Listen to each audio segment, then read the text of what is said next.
দুদিন ধরে কিন্তু বৃষ্টির জন্য কোনো ভিডিও তো করতেই পারিনি। আর যে ঝড় হয়েছে আলহামদুলিল্লাহ আমরা খুবই ভালো আছি, আমাদের কোনো অসুবিধা হয়নি। কিন্তু আশেপাশে অনেক ক্ষয়ক্ষতি হয়েছে।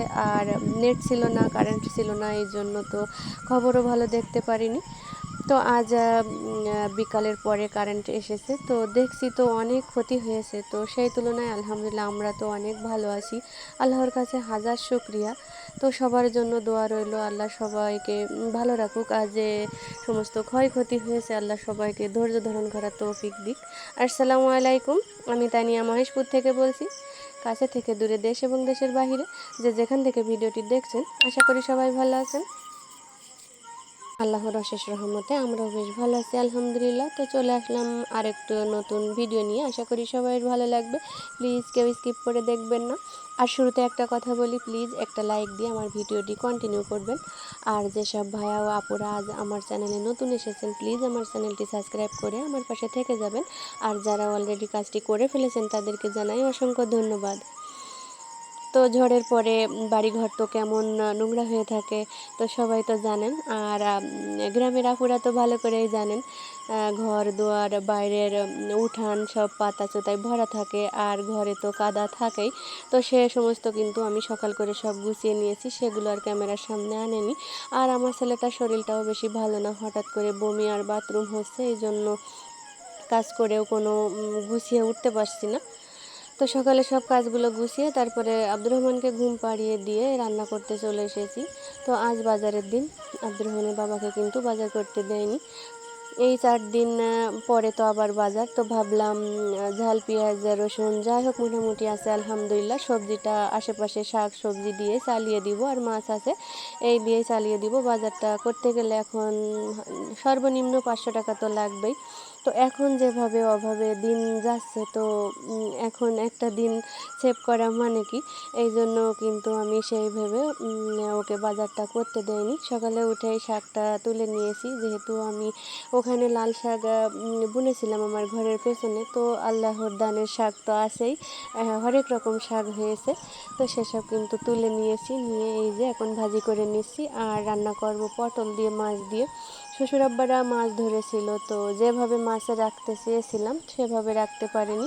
হঠাৎ করে পানি অনেক গরম হওয়াতে মাছগুলো মারা গিয়েছে। আর সেই দিন তো প্রচুর রোদ পড়েছে, তারপরে তো রাত থেকে ঝড় বৃষ্টি শুরু হয়েছে। আর মানে যে মাছগুলো মারা গেছিলো সে মাছগুলো কিন্তু রেখেছিলাম, কেটে ডিপেই রেখেছিলাম। তো হয়তো বা সেটা খাওয়া যাবে না, মানে খেতে পারবো না আর কি। এই জন্য আব্দুর রহমানের বাবাকে বললাম মাছ কেনার জন্য, তো ও 500 মতো চ্যাং মাছ কিনে দিয়েছে। তো যাই হোক, এ দিয়ে চালিয়ে দিব, অভাবের সংসারে একটু হিসাব করে চলতে পারলেই তো ভালো, তাই না? আমার ছাড়াও অনেক অভাবী আপুরা আছে, তো তাদের তো দেখি কিভাবে চলে, তো সেইভাবে চালিয়ে দেবো এই কয়টা দিন। আর আব্দুর রহমানের বাবাকে কিন্তু বলেছি যে একটু হিসাব করে চললে একটু সঞ্চয় হবে। কি বলবো, আসলে খুব ভালো একটা দিন ছিল। আব্দুর রহমানের বাবা বাইরে ছিল, তখন আমাদের কোনো কিছুর সমস্যা ছিল না।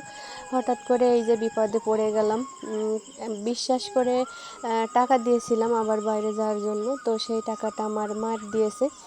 আসলে কি বলবো, কিছু বলার নাই, মানুষ এত বেইমান এই দুনিয়াতে, সবাই স্বার্থের পাগল। তো টাকাটা অনেক কষ্টের আর পরিশ্রমের ছিল, যেহেতু 5-6 বছর বাইরে থেকে এসে টাকা ইনকাম করে নিয়ে আসা যে কত কষ্ট, তো যারা বাইরে জানে আর যেসব আপুরা প্রবাসীর বউ তারা ভালো করেই জানে। আর দীর্ঘ 9 বছর পরে কিন্তু আমার এই সন্তানটা আল্লাহ দিয়েছে, আব্দুর রহমানকে দিয়েছে। আমি 9 বছর পরে আল্লাহর কাছে অনেক সাধনা করে তাকে পেয়েছি। তো তার শরীরটা বেশি ভালো থাকে না, আর স্বাস্থ্যটাও বেশি ভালো হয় না। তো যাই হোক, সবই আল্লাহর দান, তারপরেও তো আল্লাহ আমাকে দিয়েছে, তাই না? তো যাই হোক, গল্প করতে করতে রান্নাটা কিন্তু শেষ করে নিলাম। আর এই যে রান্নার পরে যে থালা বাসনগুলো হয়েছিল সেগুলো এখন কলের পরে নিয়ে এসেছি, আর এখন ধুয়ে মেজে পরিষ্কার করে নিব। আব্দুর রহমানের বাবা আজ বাড়িতে নাই, হঠাৎ করে দোকান থেকে এসে মহেশপুরে গিয়েছে। আসলে গাড়ির কাগজটা হারিয়ে গিয়েছে, তো একটু থানায় গিয়েছে।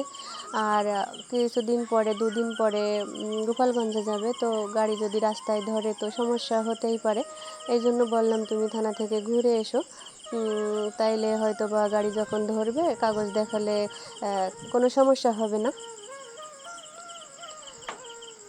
আর আব্দুর রহমান আজকে অনেক শান্তশিষ্ট হয়ে গিয়েছে, যেহেতু শরীরটা তার ভালো না।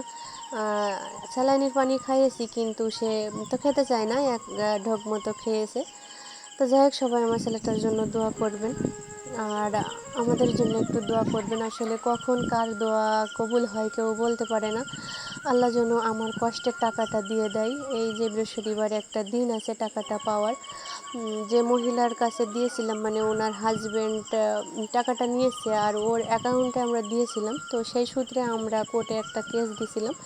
তো উনি স্বীকার করেছে যে টাকাটা নিয়েছি। এই জন্য এই বৃহস্পতিবারে দেওয়ার একটা দিন আছে।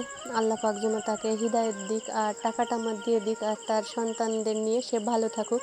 আমি কিন্তু সবসময় তাকে দোয়া করি, তার জন্য কোনো সময় বদদোয়া দিই না। যে আমি টাকাটা কিভাবে দিয়েছি সে আমি জানি, আর আমার উপরে আল্লাহ জানে। তো যাই হোক, সবাই দোয়া করবেন। আসলে আল্লাহ তাআলা কখন কার দোয়া কবুল করে। তো হয়তো বা আমার আপু ও ভাইয়াদের মনের থেকে দোয়া করাটা হয়তো আমার জন্য কবুল হতে পারে। তো যাই হোক, তারপরে কিন্তু বিকালে এই সবজিটা কেটে রেখে দিলাম, গাছ থেকে পুঁই শাক কেটে রেখে দিচ্ছি এখন।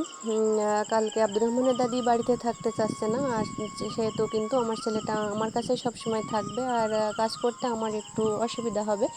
এই জন্য আমি সব সবজিগুলো এখন কেটে রাখার চেষ্টা করছি। সব বলতে এই সবজিগুলো কাটতে কাটতেই তো আমার সন্ধ্যা লেগে গেছিলো। ওকে ধরতে হচ্ছিল, আরও আউটসাইডে কাজ করেছি, মুরগির ঘর চেঞ্জ করে দিয়েছি, পোলট্রি বিক্রি করে দিয়েছি। তো ওখানে দেশি মুরগিগুলো রেখে দিয়েছি। তো 2 মুরগি চেঞ্জ করেছি, তারপরে তাদের জন্য আবার চট টাঙিয়েছি যাতে বৃষ্টিতে না ভিজতে পারে।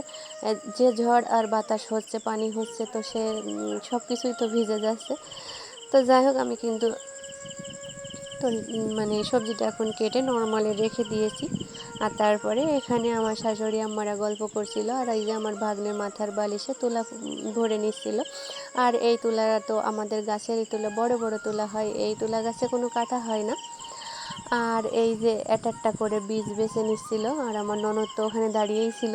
একটা বীজ গেলে বলছে থুবে না কাউকে, সবার সাথে রাগারাগি করবে, তার ছেলের মাথায় নাকি ফুটবে, আর কি করছিল আর কি। তো এই পাশে আমার শাশুড়ি আম্মা, আর ওই যে আমার ওইটা হচ্ছে আমার মেজো শাশুড়ি আম্মা। তো আমি ভিডিও করছিলাম বলে আমার মেজো শাশুড়ি কিন্তু খেলা খেলছিল। এই খেলা কত খেলেছি ছোটোবেলায়, আসলে ছোটোবেলার স্মৃতি তো মনেই পড়ে। তো খেলা খেলছিল, খেলতে খেলতে কিন্তু আমার শাশুড়ি মায়ের মাথায় দিয়ে দিয়েছে। তো সবাই ভালো থাকবেন, সুস্থ থাকবেন, আজ এই পর্যন্ত, আল্লাহ হাফেজ।